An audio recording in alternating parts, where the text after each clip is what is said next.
Game number 1, and we are starting in the Big Ten. We're going to Saturday night, 6:30 p.m. Central Time, God's time zone, on NBC.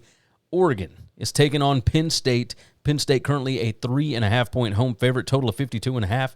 And that's right, the Nittany Lions have got a whiteout for maybe the biggest home game of the season.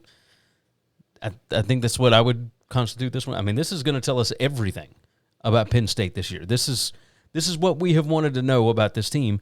Penn State is coming off of a bye. Oregon, of course, had to deal with Oregon State last week at home. So Oregon flew out to the East Coast, flew back to the West Coast. Now they are back to the East Coast again. It's the first regular season meeting between these two since 1964. Oregon, they beat Penn State just last season, 45-37 in the Big Ten championship game. Penn State had 518 total yards in that. That was the best their offense looked the entire season, was in that one game. Since 2014, Oregon 11-5 against the spread against ranked teams on the road. Penn State is 3-0 against the spread off of the last 3 bye weeks in the past 3 seasons. The total on this game is 52.5. That is 30 points lower than the last year, or than the total from last year's game. Pretty wild to see it drop that low, but when you look at it, I mean, these are two really good defenses. Oregon is top 30. Penn State, I mean, the number 2 overall defense, number 8 defensive success rate. Let's look at the stats. Number 8 in defensive success rate for Penn State. Number 3 against the pass, number 25 against the rush. For Oregon, number 4 in offensive success rate, number 5 pass, number 4 rush. And then Oregon's defense. Number 23 defensive success rate, number 12 against the pass, but number 47 against the rush. That's not great. For Penn State, they are number 22 offensive success rate, number 78 passing, so not great, and number 22 rushing. PPA margin, Oregon number 4, Penn State number 9. We still don't know very much about these teams at all. Neither team has played a very difficult schedule whatsoever. Penn State, the number 134 current strength of schedule. Oregon, number 98.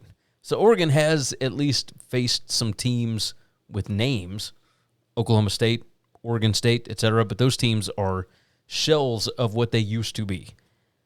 Penn State has played literally nobody. They have shown nothing. They are just vanilla as vanilla can get. So what should we expect here? When you look at the stats for Penn State, yes, they can run the ball, Like that's a big part of this. They're number 54 in rushing explosiveness, number 17 in offensive line yards.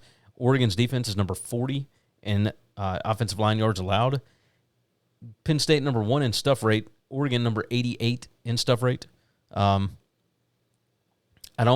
think Penn State's going to be able to run the ball. They were able to do it last year, and by running the football, that opened up the passing attack for Drew Aller, and he certainly should have more weapons this year than he did last year. But you start looking at, guys like Wallace that were on the team last year, what he's been able to do at Ole Miss this year, it seems like they kind of had weapons last year. They just didn't know how to use it or get them the football. Looking on the other side of the ball, Oregon, really good at running the football. Number 1 in PPA per rush. That's predicted points added for those that are not familiar. Penn State is number 6 in PPA allowed per rush. You're looking at number 7 in yards per rush for Oregon's offense, number 22 in yards per rush allowed for Oregon's defense. Turnover margin, Penn State is number 1 in the country. Oregon is number 20. They don't give the ball away very much, but Oregon doesn't take the ball away very much. Again, neither team has really played anybody, so I don't know exactly what to make of that. When you look at, the one weakness for Oregon's defense, it's defensive red zone touchdown rate. They're number 109 at 75%. Well, Penn State hadn't been great at that even against nobodies. Number 88 in offensive red zone touchdown rate. That's 58.82%. It's not great. Not great.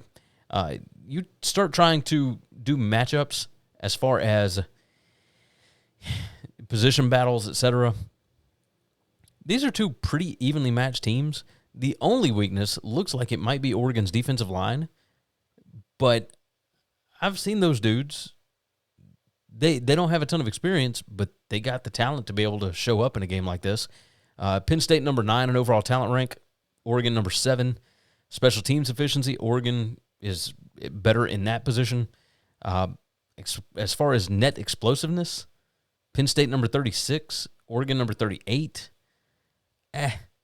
Oregon, they've been playing pretty slow, number 97 in plays per minute. Penn State is number 46, so there's been a bit of a tempo adjustment for Penn State. Curious if they're going to try and speed things up here with Kotelnicki's offense. I'm going to have to go with the numbers here. Now, my total on this is 72 or almost 73. I'm going to go with an over, but if I'm getting 3.5, I mean, this thing was at 6.5. It's already been bet down to 3.5. I'm going to keep that rolling. Give me Oregon plus 3.5. I need Penn State to prove to me that they can win a big game like this. It's a night game. It's a whiteout. I may be foolish for going this direction, but I think this is going to be a tight game. I'll take the Ducks. Give me the Ducks plus 3.5.